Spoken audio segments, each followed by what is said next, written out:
All right, what were you saying about street hockey?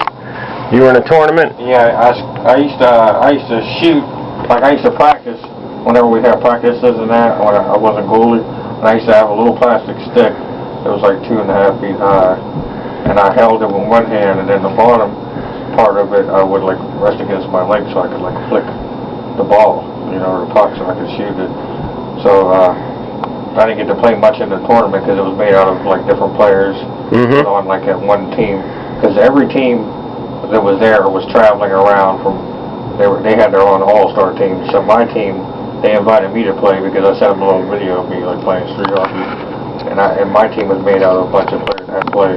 So when it came to the shootout, the coach told me if it ever came to shootout, then it was time for me to score again.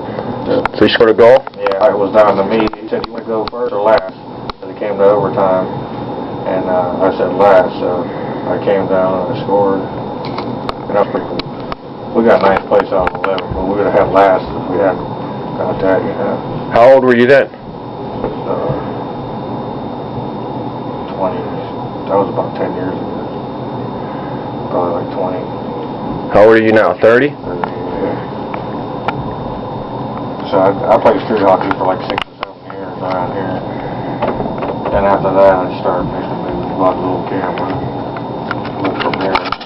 I wrote a lot of first, and then I started putting it into like making little films. And you do all the shooting yourself? Yeah, in the green screen in there. Oh, we'll check out your green screen in a little bit. I draw and paint stuff. What? Pretty much anything creative. And who's your favorite? What's your favorite horror movie? Friday the 13th. And who's your favorite character? Horror character? Jason. And you have a life-size Jason. Yeah. Jason out in your living room. Yeah, a little horror collection that I got going.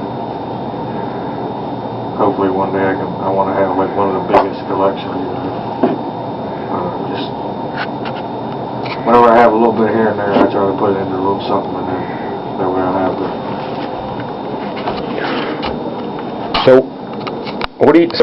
Tell me about what you're doing there. You got a little stick. That helps you? Yeah, it's like a clip on the stick, because I can't reach my mouse, so my elbows, like the cartilage is dried up. It's dried up on most of my joints, so I can't really move unless I can't reach my mouse, so I have like longer utensils and things like that, so I can do whatever I can do. Try to be more independent.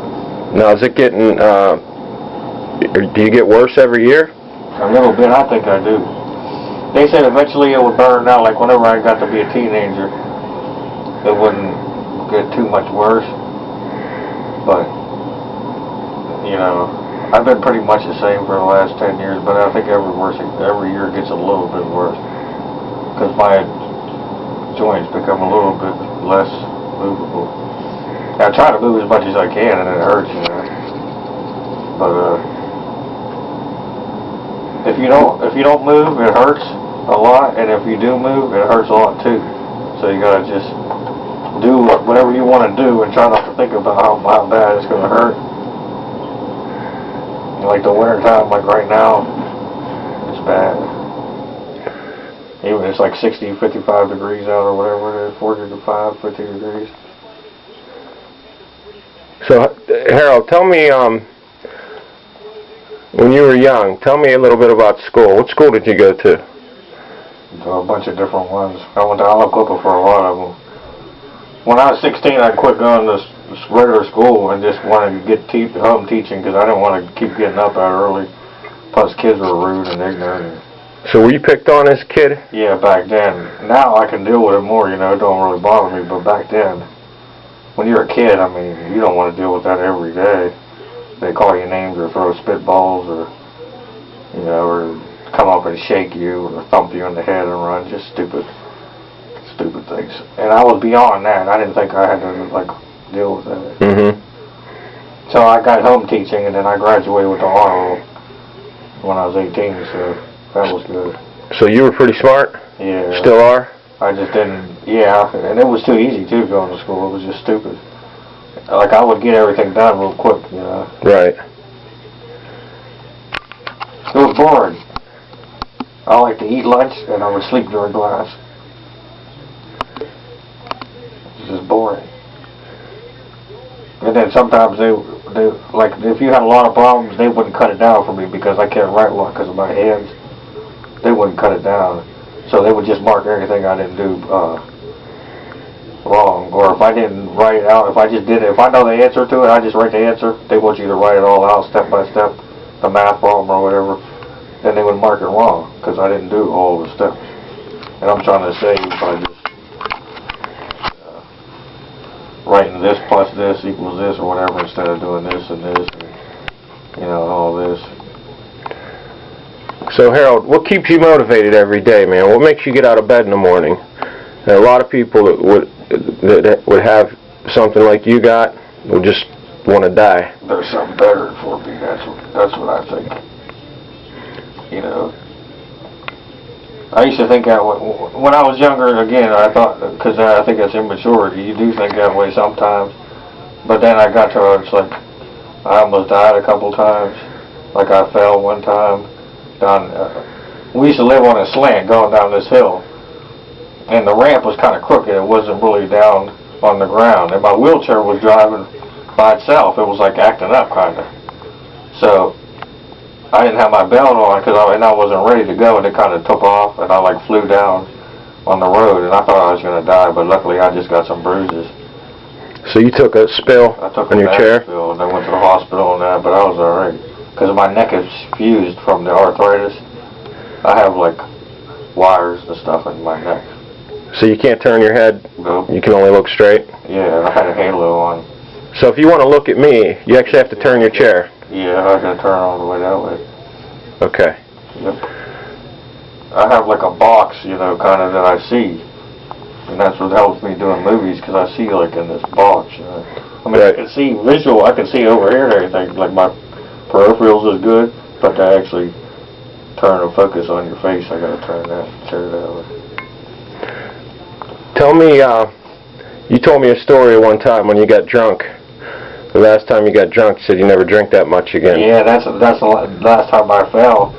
They said I was drinking for a while, because people would just buy me drinks sometimes when I go in the bars. So I drank for a couple hours, and then went to another bar for a couple hours, and then I was leaving, and I don't remember what happened except for there was a couple ladies, and they called the ambulance, saying I fell on the ground, and I wore a seatbelt, so I don't know how I fell. But I do remember asking the ambulance to take me home, and they said no. And I was 10 blocks from my house. No, not that far, maybe 5 blocks. And it was cold and rainy and dark, and they could at least did that, you know, because I don't know, but I was bruised up and sore for a month. How much were you drinking? Oh, I don't remember. I know I had at least maybe 6 shots at one place. And then at the other place I had like 4 or 5 like drinks, Washington apples. And it might have been more than that, but I remember a couple of them I bought, and then somebody's like, oh, you want one? And I'm like, okay. And I didn't even feel it until I left. So you were drinking and driving in your wheelchair? Down a dark alleyway. Jeez. But it wasn't real far, but I mean I had to like, I don't know how I made it home sometimes. Well, we're in Ambridge. There's a bar in every block, so you basically wheel yourself from bar to bar. Yeah, there was. No, I only went to a couple of them. Only the ones that's not rowdy and there's not a lot of people bouncing around, because I don't want to get hurt. I don't like going in the crowded. It's middle-aged people.